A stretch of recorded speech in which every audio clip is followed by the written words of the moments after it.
G இன்னைக்கு இந்த காலகட்டத்தில் இன்னைக்கு கிளினிக்லேயே நம்ம பார்க்கும்போது ஒரு கிட்டத்தட்ட 80% வந்து பெண்களுக்கு வந்து பிசிஓடி பிரச்சனை வந்து அதிகமாக இருக்குது ஜி. அது ஸோ அதனால வந்து இன்ஃபெர்டிலிட்டி வந்து அதிகமாகுது அப்படின்னு சொல்கிறாங்க ஜி.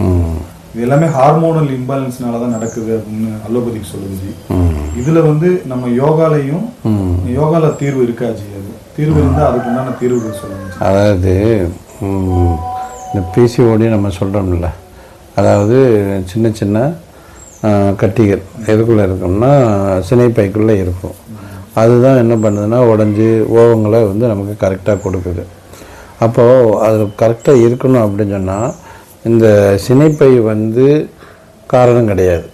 இந்த சினைப்பை வந்து எப்படின்னா நம்ம நெத்தி போட்டுக்குள்ளே பிட்யூட்டரி கிளாண்டுன்னு ஒன்று இருக்குது, நெத்தியில் இருக்குது. அது அந்த பிட்யூட்டரி கிளாண்டு சரியாக இருந்தால் தான் இது வந்து சரியாக இருக்கும்.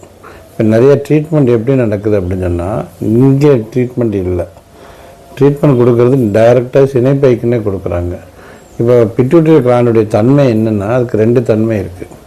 தனக்கு தேவையான ஹார்மோன்ஸை தானே சுரக்கும்.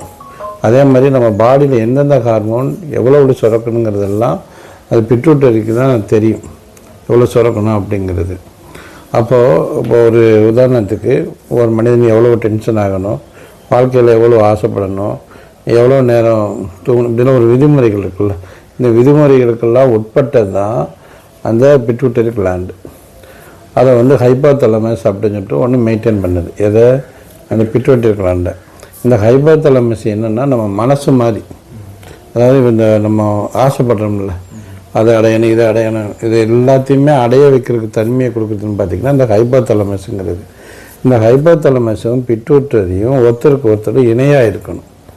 அதாவது இப்போ நம்ம கையில் வந்து ஒரு 100 ரூபா தான் வச்சுருக்கோம் அப்படின்னா 100 ரூபாய்க்குள்ளே என்ன பொருளை வாங்கலாங்கிறத நம்ம கணக்கு போடணும். ஆனால் வச்சுருக்கிறது 100 ரூபா, ஆனால் நம்ம ஆசைப்படுறது 1000 ரூபா பொருளுக்கு. அப்போ என்ன நடக்குன்னா பிட்யூட்டரியுடைய தன்மை என்னவாகும், பாதிச்சிடும். இந்த ஹைப்போதலமஸுடையதும் பாதிச்சிடும். அங்கே பாதிக்கிறப்போ ஆட்டோமேட்டிக்காக இங்கே என்ன பண்ணுது, சினைப்பையும் பாதிக்குது.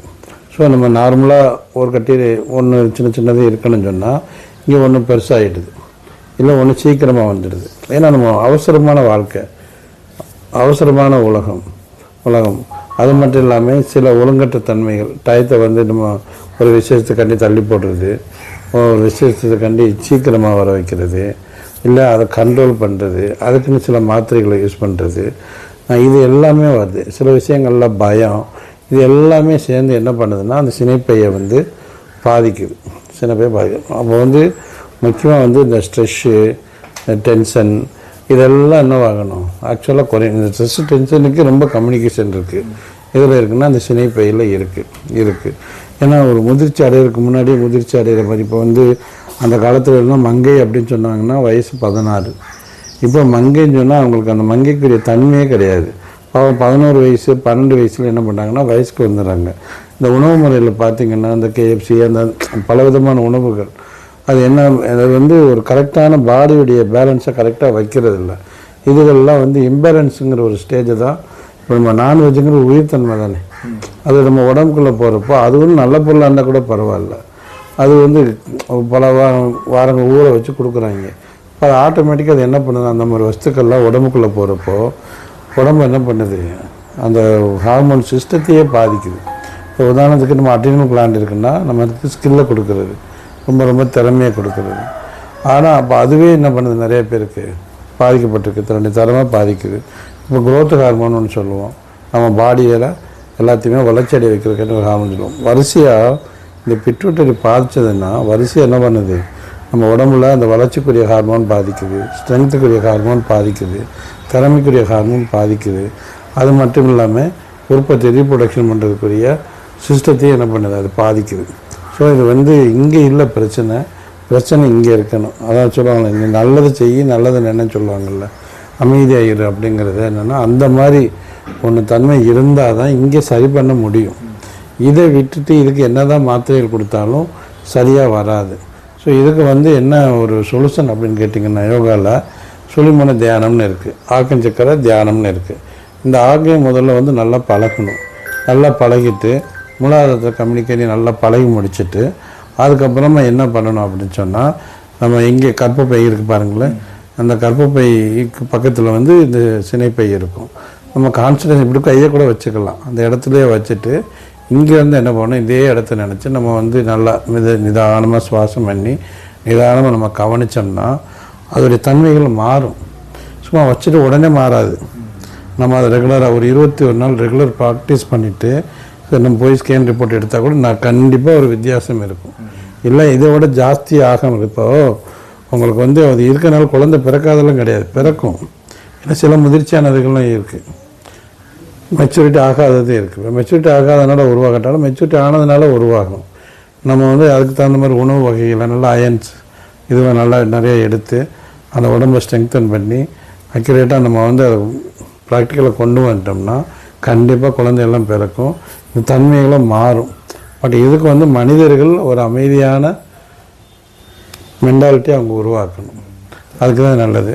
ஸோ நம்ம சாதாரணமாக அந்த மாதிரி கட்டிகள் இருந்தால் நம்ம என்ன பண்ணிக்கலாம்னா சூரிய முத்ரா அப்படின்னு சொல்லிட்டு ஒரு முத்ரா இருக்குது. அந்த முத்ராவை பயன்படுத்தி அந்த சினைப்பு கட்டிடம்னா எக்ஸஸாக உள்ளது குறைஞ்சிக்கிறோம். ஸ்ட்ரெங்தன் பண்ணுறதுக்கு நம்ம பிரிதிவி முத்ராவை யூஸ் பண்ணிவிட்டு அதை நம்ம ஸ்ட்ரெங்தன் பண்ணிக்கலாம்.